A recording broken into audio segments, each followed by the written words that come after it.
In the bathroom of an apartment, a cat called Shuro is trying to go potty in peace.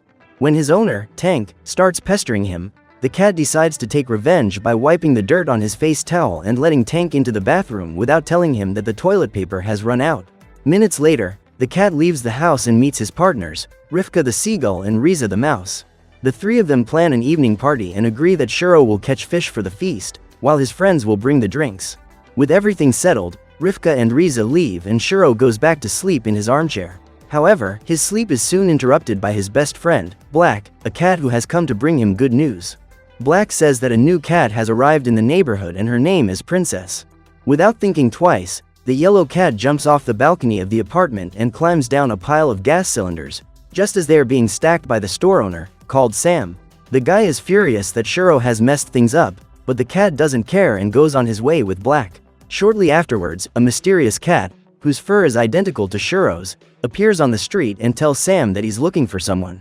Meanwhile, Rivka and Riza fly over the city until they find a bottle of booze in a nearby window.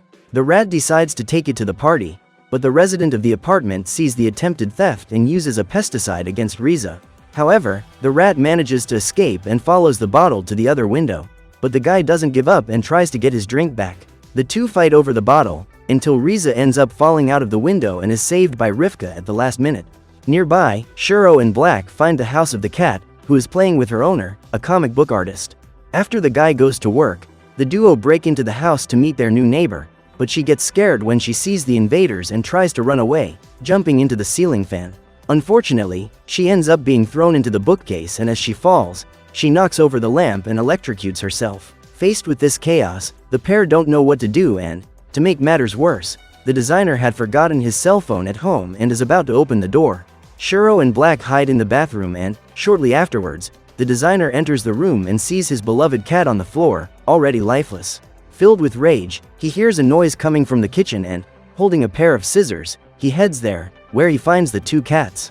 Black tries to explain himself, but the designer is so furious that he throws his scissors at the cat, which is instantly eliminated. This arouses the anger of Shuro, who jumps at the guy and starts attacking him with his sharp claws. The designer tries to defend himself, but in the middle of the struggle, they both fall out of the apartment window. Thanks to his feline agility, Shuro manages to get down safely, but the designer isn't as lucky and crashes to the ground, becoming another victim of this bizarre day. Shortly afterwards, Shuro returns home, still upset by what has happened, but the store owner calls him in for a chat. He says he has a surprise for the old cat and introduces Taco, a cat who turns out to be his son. Taco is happy to see his father for the first time, but the same can't be said for Shuro, who ruthlessly rejects him and heads back home. On the way, he breaks into the house of Tank's aunt, an old lady who also owns the building, and steals the fish from her fridge to eat at the party. When he gets home, the cat finds Rivka and Riza on the balcony and gets angry at them for not bringing him the drink. He then goes to look for a bottle in his fridge, without realizing that Taco has followed him in hiding. Inside the house, Shuro gets even more annoyed when he sees the empty fridge and goes to his owner to get angry. In the middle of the argument, the cat slams the bedroom door shut and ends up dropping a doll on Tank's cello, which makes the man very nervous. The atmosphere becomes even more tense when the old lady shows up and complains to Tank about Shuro stealing her food. She warns her nephew that he only has one more day to get rid of the cat, otherwise she'll have the police evict him for the rent arrears. Shuro ignores their conversation and returns to the balcony, where he finds his friends having fun with Taco. The young cat tries once again to win his father's affection, but the cat rejects him again and tells him to leave him alone. Hurt, Taco leaves and Shuro believes he has gotten rid of one problem, but another soon appears when Tank appears in a rage, holding a hammer. But instead of attacking the cat, he locks all the doors, windows and openings in the apartment and warns Shuro that he is no longer welcome there. Now a street animal and without his friends, Shuro decides to chase after a beautiful cat to get his mind off his sorrows. Ironically, he sees a white cat in an alley, being chased by two dogs. She runs to the roof of a building, but the dogs surround her and threaten to attack her. Seeing that this is the perfect opportunity to win her over, Shuro intervenes and punches one of the dogs, which is thrown towards the wall. Despite this, the dog doesn't shy away and starts teasing the cat, calling it insane. This puts Shuro off and, without hesitation, he leaps at the dog with his sharp claws. At the same time, inside an ambulance, two nurses are inspecting the designer's body. Because of the fall, his brain has been separated from his skull, but for some reason, his body still seems to be alive. One of the nurses then tries to revive him with the defibrillator, and the shock causes the guy's soul to return to his body, but in the form of a zombie. He wakes up, still furious about what the cat did to Princess, and, as well as throwing the nurses out of the ambulance, he drives off in search of Shuro. Meanwhile, the cat emerges victorious from the fight against the two dogs, which makes the cat, called Miss Cat, very happy. However, Shuro can't help himself and tries to win her over in a rather direct way and, in response, gets kicked in straight on by her in a very sore spot. Even so, Miss Cat is attracted to the cat and promises to meet him later, if he learns to behave. Even though he's hurt, Shuro is happy with this response and, for the first time in his life, he feels like he's really fallen in love with someone. He then sets off in search of a present for Miss Cat, without suspecting that the zombie designer is after him. To make matters worse, in his search for Shuro, the zombie ends up meeting Taco, who was looking for food until he overheard the two dogs commenting on the beating they had received from his father. The cat tries to find out more about this story, but the cartoonist sees him on the road and tries to run over him with the ambulance. Luckily, Taco manages to escape, but the zombie sees the two dogs and demands to know where he can find Shuro. The night goes on and the old cat picks some flowers to give to Miss Cat. Soon after, the cat arrives at the meeting place and is happy with Shuro's gesture, but the moment is soon interrupted when he is attacked by the pair of dogs. Shuro wakes up to find himself and Miss Cat tied to the roof of the building. The dogs start attacking them, until the zombie cartoonist appears soon after, holding two power cables. With them, he eliminates one of the dogs for no reason and prepares to electrocute Miss Cat. But before he can finish it, everyone hears a meow in the distance, coming from Taco. The little cat runs towards his father and uses his claws to untie him and Miss Cat. Shuro then challenges the zombie to a hand-to-hand fight and his opponent accepts, electrocuting himself with the power cables to make himself stronger. The two leap towards each other in midair and the collision causes them both to be thrown away. The zombie, however, doesn't give up and advances towards Shuro, who hits him with a gas cylinder and throws him out of the building. The fight is over, but the zombie ends up in a dumpster, which is soon picked up by a garbage truck. To the garbage collector's misfortune, the zombie reawakens and not only attacks him, but also takes over the garbage truck and sets off in search of a rematch with Shuro. As if that wasn't bad enough, the old cat still has some unfinished business to settle with Taco before the night is over. The young cat says that his mother, called Mimosa, perished recently and that's why he's come in search of his father. However, Shuro still doesn't want to take over the young cat and, now with nowhere else to go, he decides to take Miss Cat to his old home. Once there, he asks Tank to open the door, but his former owner remains adamant in his decision to expel the cat. The night is going from bad to worse for Shuro and he even receives a surprise punch from Taco, who shows up again to take out his frustration on his father. This attitude seems to arouse the old cat's fury, but instead of fighting back, he is proud of his son for his rebellious attitude. The two finally seem to have found something in common and Shuro decides to ask the young cat to help him get some food. He ties him up in a basket and takes him down to Sam's store, so that the cat can use his cuteness to convince the old man to give him food. The plan works and Sam goes to get something for them to eat, but the zombie reappears with the garbage truck and captures Taco. Seeing this, Shuro rushes across the rooftops to rescue his son. Inside the truck, Taco tries to get rid of the zombie, but it traps him with the seat and threatens to eliminate him to take revenge on the cat's father. Even so, the cat manages to use one of his paws to lift the handbrake, causing the car to lose control. Shuro continues to chase them, but because he's not fast enough, he jumps on a motorcyclist and forces him to go after the truck. The chase continues, with Shuro managing to jump onto the truck and go to the cab window to rescue Taco. The cat manages to throw his son out of the truck, but the vehicle goes off the road into the water and Shuro falls in with it and the zombie. In the water, the two fight again and the zombie tries to drown him with its strength. After a lot of effort, Shuro manages to free himself and, seeing a glass bottle in the water, he hits it in the monster's throat and kicks him to the bottom of the sea.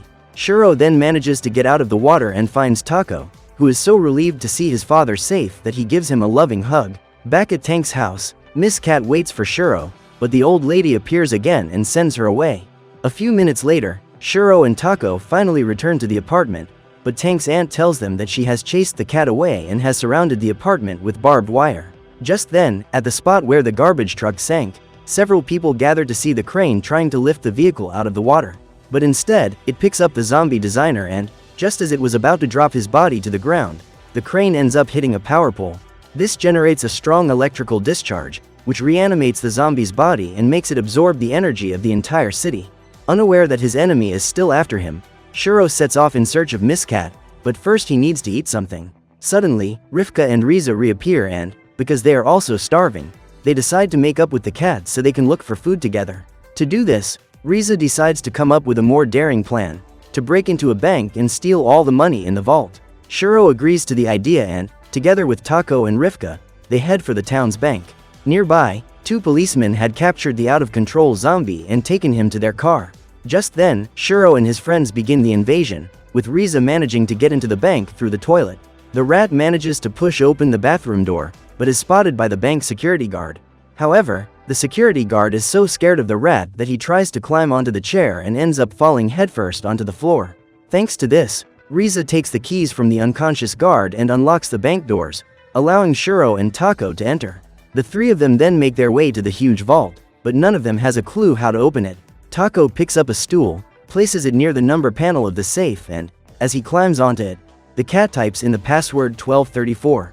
Miraculously, this is the exact password that opens the safe, and inside, the trio find a huge pile of money. Shuro and his friends go there to get the money, but their invasion is captured by the security cameras. As a result, a call goes out to all the police officers in the city, including the 2 in the car with the zombie artist. Hearing that 2 cats are robbing a bank, the monster suspects Shuro of being involved and attacks the policeman. He then drives the car towards the bank, where Shuro, Riza and Taco are finishing loading their bags of money. However, Rivka, who was watching from outside, heard the police siren and tried to warn his friends. But it was too late and several cars surrounded the place in search of the thieves. Riza escapes through the toilet, but Shuro and Taco are too big to get past it and try to think of another plan. The 2 need to use their heads and decide to do so, literally, by banging them on the bank's security glass. With their joint efforts, father and son get through the window, but the police see the 2 fugitives and start firing their guns at them. Shortly afterwards, Riza appears in a manhole and points out to Shuro and Taco where they should flee to. The 2 cats head there, but the zombie designer arrives soon after and pushes a huge garbage can towards them. The garbage can ends up hitting some of the policemen, who get stuck inside it. Shuro and Taco take this chance to escape, but end up dropping a pile of money on the ground. At that moment, Riza sees the money and can't control his greed, putting his life at risk to recover the money.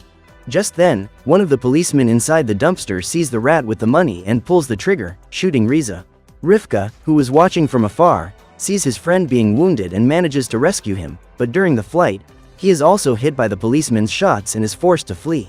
As for Shuro and Taco, the 2 run with the bags of money to the roof of a building, only for the zombie to catch up with them. Armed with the pistol he took from one of the policemen, he starts shooting at the 2 cats, who hide in a pipe on the edge of the building. The zombie goes after them, only for Shuro to grab his foot and throw him down, causing the designer to crash into the roof of a car. Because of the impact, he accidentally fires his gun and the bullet goes towards Shuro, but Taco throws himself in front of his father and is hit by the shot.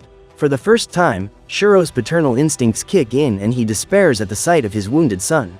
Taco falls unconscious and Shuro throws the money off the roof to throw off the police, while he walks through the streets, holding his son's body. Shuro wanders aimlessly around the city until he is found by Tank, who almost runs him over with his car. The owner is furious with the cat, but when he sees him holding his seriously injured son, he takes them both into his car and sets off in search of a vet. The vehicle sped off in search of help, which attracted the attention of Miss Cat, who was hiding on one of the rooftops. She sets off to see what's going on, but is approached by a mysterious man. Meanwhile, Tank and Shuro haven't found a veterinary clinic, so they decide to return home and take care of Taco there. With no other choice, Shuro uses his sharp claws to remove the bullet from inside her son, but even so, he is not out of danger. Tank then tries heart massage to revive Taco, but nothing works. Fearful of losing him, Shuro uses all his strength to strike a blow to Taco's heart, which finally manages to react. Minutes later, Rivka and Riza, who also survived the confrontation with the police, go to Tank's house and find him and Shuro united with Taco. The cat managed to survive, but the mouse is dismayed to discover that Shuro has thrown all the money away. Luckily, Rivka managed to take one of the piles of money from the bags and now they have enough money to enjoy life. However, Tank's aunt appears soon after and, as well as taking the money, she also takes all the rent and damages caused by Shuro. In the end, there's only one bill left and she asks what they're going to do with it. As expected, Shuro and Tank use the money to finally throw the party that the cat and his friends had been planning all along. Tank then gathers all of Shuro's friends, as well as his aunt and the store owner, Sam, for a beautiful feast on the apartment's balcony. Taco finally recovers from his injuries and enjoys all the food and his father's company. Everything seems to have ended well, but Shuro is still sad about not being together with Miss Cat. But he soon finds her again, only this time in a less than pleasant situation. The cat appears tied up in the middle of several gas cylinders and is lifted into the air by the zombie cartoonist, who still wants revenge on Shuro. No longer able to withstand the monster's attacks, the cat lunges towards him and a fierce fight breaks out. Tank also enters the fray and grabs the zombie's foot, throwing it to the ground several times. The zombie has run out of steam, but Tank is still not satisfied and throws the monster into the garbage can, along with his gas cylinders. Finally, Shuro throws a spark into the garbage can, causing the cylinders to explode and turning the zombie into dust. Finally, the fight is over and Shuro has managed to save his beloved in danger. As a reward, Miss Cat accepts the cat's invitation for a romantic moment and the two of them enjoy the night, wandering the rooftops of the city. So what did you think of this movie? Leave it in the comments below. And if you liked the video, like and subscribe for more movie recaps. See you next time.